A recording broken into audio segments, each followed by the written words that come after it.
When I was writing Leaders Eat Last, I got to the point where I couldn't do it.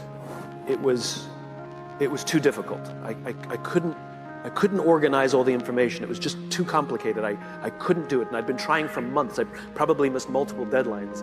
And I was sitting at my computer, and I decided that I had to give up. I couldn't do it.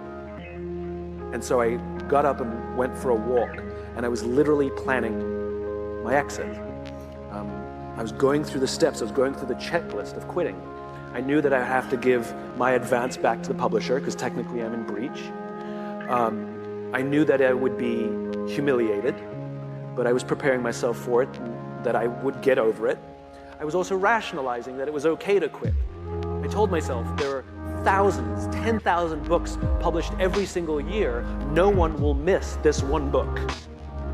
And I literally went through the steps to prepare myself for what I had to do to quit. I'm not sure why I did this, but I called a friend of mine who at the time was in the Air Force Special Forces, and I don't even think I said hello when he picked up the phone. I simply asked the question, what do you do when you can't complete the mission? And as is his habit, he just started telling me a story.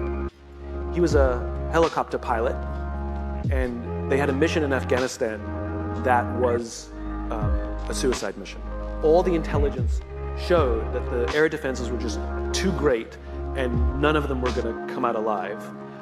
And it wasn't going to be one of those kill Hitler missions where we're all going to die, but we'll kill Hitler. This is like, we're all going to die, and the mission will also fail. And he was preparing his helicopter for this mission, and his wingman turned to him and said, what do we do? We've got wives, we've got kids. Do we refuse to go? What do we do? And my friend turned to him and he said, this is what we signed up for. We go. He asked me, he said, is this book more or less powerful than Start With Why?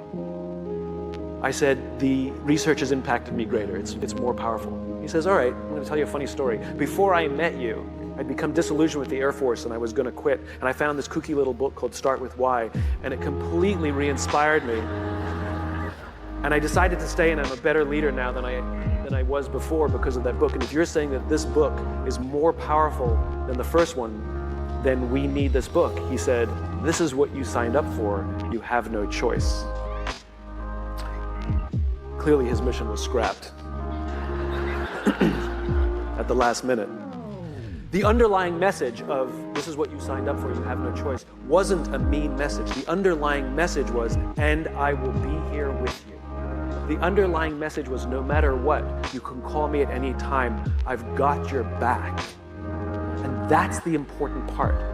I turned around, went back to my desk, and finished writing that book. Not that night. I mean, it took me months, but I never thought of quitting ever again. As soon as I knew that someone was there, someone had my back.